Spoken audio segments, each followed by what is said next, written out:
Hello दोस्तों, एक नई वीडियो में आप सभी का स्वागत है। साथियों, आज इस वीडियो में हम कवर करेंगे हिंदी वर्णमाला से related most important question answer जो आपके एग्जाम के लिए मोस्ट इम्पॉर्टेंट है।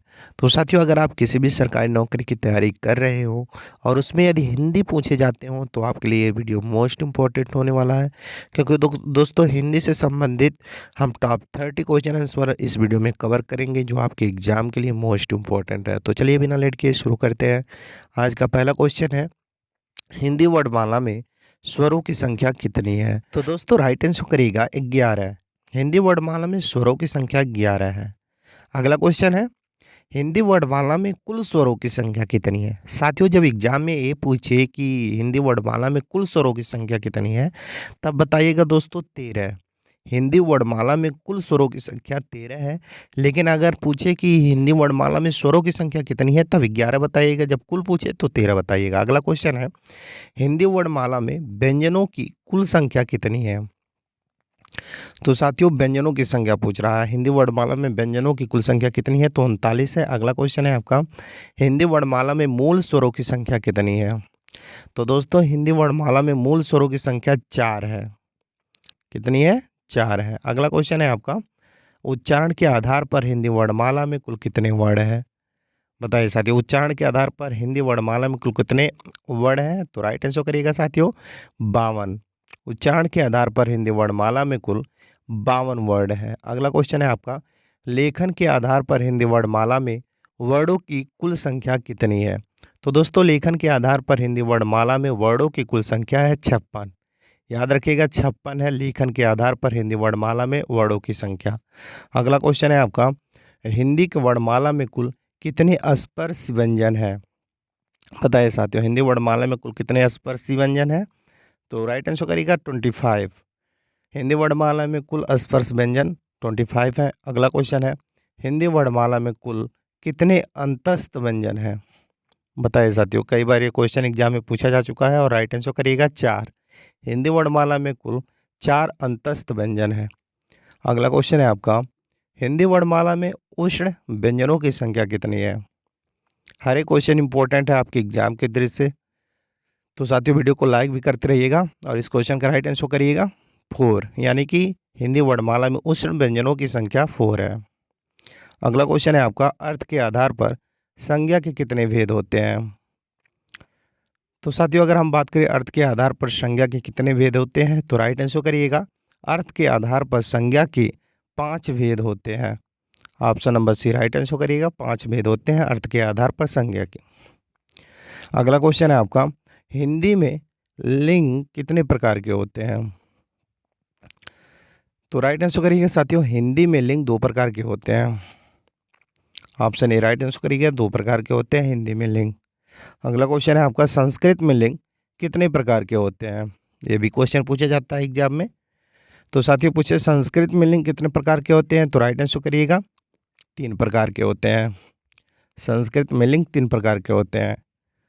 Option number D right answer करिएगा। अगला क्वेश्चन है आपका, हिंदी में संधि कितने प्रकार की होती हैं? बताइए साथियों, हिंदी में संधि कितने प्रकार की होती हैं? जी बिल्कुल राइट आंसर बता रहे हैं साथियों, यानी कि हिंदी में संधि दोस्तों 3 प्रकार के होते हैं। ऑप्शन नंबर जो आपका सी दिया गया है वो आपका राइट आंसर हो जाएगा। अगला क्वेश्चन है आपका, निम्नलिखित में से कौन सा संधि का प्रकार है?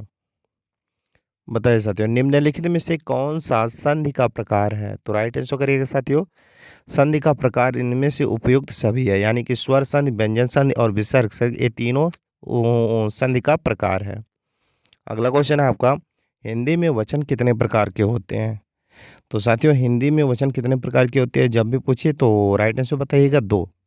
एक वचन और बहुवचन के नाम से जाने जाता है। हिंदी में वचन 2 प्रकार के होते हैं, इस चीज़ को ध्यान रखिएगा क्योंकि एग्जाम में पूछा जाता है। अगला क्वेश्चन है, संस्कृत में वचन कितने प्रकार के होते हैं? संस्कृत में वचन कितने प्रकार के होते हैं? जी बिल्कुल राइट आंसर साथियों, संस्कृत में वचन 3 प्रकार के होते हैं। ऑप्शन ए राइट आंसर करिएगा 3।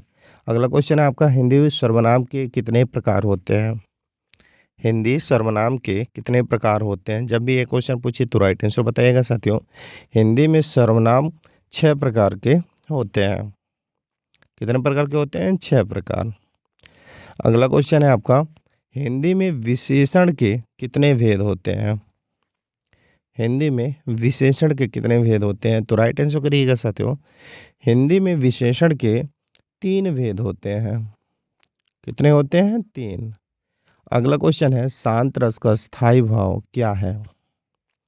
शांत रस का स्थायी भाव क्या है? तो दोस्तों शांत रस का स्थायी भाव निर्वेद है। याद रखिएगा, निर्वेद शांत रस का स्थायी भाव है।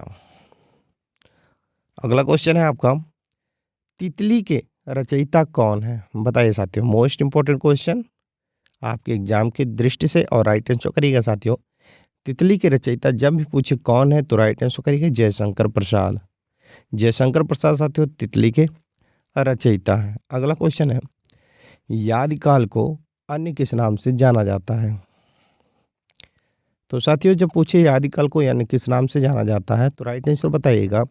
यादिकाल को यन वीरगाथा काल के नाम से जाना जाता है। तो वीरगाथा ऑप्शन नंबर जो आपका सी दिया गया है वो आपका राइट आंसर हो जाएगा। अगला क्वेश्चन है, किस स्वर का कोई मात्रा चिन्ह नहीं है? तो दोस्तों किस स्वर का कोई मात्रा चिन्ह नहीं है जब पूछे तो बताइएगा ए का दोस्तों कोई मात्रा चिन्ह नहीं है। अगला क्वेश्चन है, रचना की दृष्टि से क्रिया के कितने भेद होते हैं? रचना की दृष्टि से क्रिया के कितने भेद होते हैं? तो राइट आंसर करिएगा साथियों। रचना की दृष्टि से क्रिया के कुल 2 भेद होते हैं। ऑप्शन नंबर जो आपका डी दिया गया है, याद रखिएगा 2। अगला क्वेश्चन है, अलंकार मुक्त कितने प्रकार के होते हैं? तो दोस्तों जो पूछे अलंकार मुक्त कितने प्रकार के होते हैं तो राइट आंसर बताइएगा। अलंकार मुक्त 3 प्रकार के होते हैं। ऑप्शन नंबर जो आपका बी दिया गया वो आपका राइट आंसर हो जाएगा। अगला क्वेश्चन है आपका, निम्नलिखित में से कौन सा अलंकार का प्रकार है? तो दोस्तों जब अलंकार का प्रकार पूछे तो बताइएगा अलंकार का प्रकार ये सभी हैं, यानी कि शब्दालंकार, अर्थालंकार और उभयालंकार, ये जो तीनों दिए गए हैं वो सभी अलंकार के प्रकार हैं। अगला क्वेश्चन है, वर्ड का मौखिक रूप क्या कहलाता है? वर्ड का मौखिक रूप क्या कहलाता है? तो राइट आंसर करिएगा साथियों। वर्ड का मौखिक रूप कहलाता है ध्वनि। याद रखिएगा ध्वनि वर्ड का मौखिक रूप कहलाता है। अगला क्वेश्चन है आपका, हिंदी में समास कितने प्रकार के होते हैं? बताइए साथियों, हिंदी में समास कितने प्रकार के होते हैं? जी बिल्कुल राइट आंसर साथियों, हिंदी में समास 4 प्रकार के होते हैं। ऑप्शन नंबर सी जो 4 दिया गया है राइट आंसर करिएगा। दोस्तों समास के मुख्य रूप से 4 प्रकार के होते हैं, कर्मधारय समास तथा अधिकरण समास, तत्पुरुष समास के भेद होते हैं। इस चीज़ को याद रखिएगा। अगला क्वेश्चन है आपका, हिंदी वर्णमाला में संयुक्त स्वर कौन कौन से हैं? तो साथियों जब हिंदी वर्णमाला में संयुक्त स्वरों की बात करें या पूछे तो बताइएगा ए और ओ। दोस्तों हिंदी वर्णमाला में संयुक्त स्वर हैं ए और ओ। अगला क्वेश्चन है, साकेत की रचनाकार कौन है? तो साथियों मोस्ट इंपॉर्टेंट क्वेश्चन है, और जब भी पूछे कि साकेत के रचनाकार कौन है तो बताइएगा मैथिली शरण गुप्त साकेत के रचनाकार हैं। तो ऑप्शन नंबर जो आपका बी दिया गया है मैथिली शरण गुप्त वो आपका राइट आंसर हो जाएगा। अगला क्वेश्चन है आपका, मैं किस प्रकार का सर्वनाम है? बताइए साथियों, मैं किस प्रकार का सर्वनाम है? तो साथियों मैं निजवाचक सर्वनाम है, इस चीज़ को याद रखिएगा। और अगला क्वेश्चन है आपका, और इस वीडियो का लास्ट क्वेश्चन है, जैसा कि हमने शुरू में आपसे बताया था कि वीडियो के लास्ट में एक टेस्ट लिए हैं, तो ये आपका टेस्ट है और इसका राइट आंसर आपको नीचे कमेंट बॉक्स में बताना है। क्वेश्चन है, गोदान नामक उपन्यास के लेखक कौन है? इसका राइट आंसर क्या होगा आप नीचे कमेंट बॉक्स में ज़रूर बताएं। बाकी आप लोगों को ये वीडियो कैसा लगा? अगर वीडियो ज़रा सा भी हेल्पफुल लगा हो तो वीडियो को लाइक करें और शेयर करें अपने अन्य साथियों के पास, ताकि उन्हें भी इस वीडियो के माध्यम से कुछ हेल्प मिल सके। बाकी साथियों चैनल पर पहली बार आए हो तो चैनल को सब्सक्राइब करके बेल आइकन को ऑन कर लें, ताकि जब भी जीके जीएस या करंट अफेयर से रिलेटेड कोई भी वीडियो इस चैनल पर अपलोड हो तो सबसे पहले नोटिफिकेशन आप तक पहुंच जाए।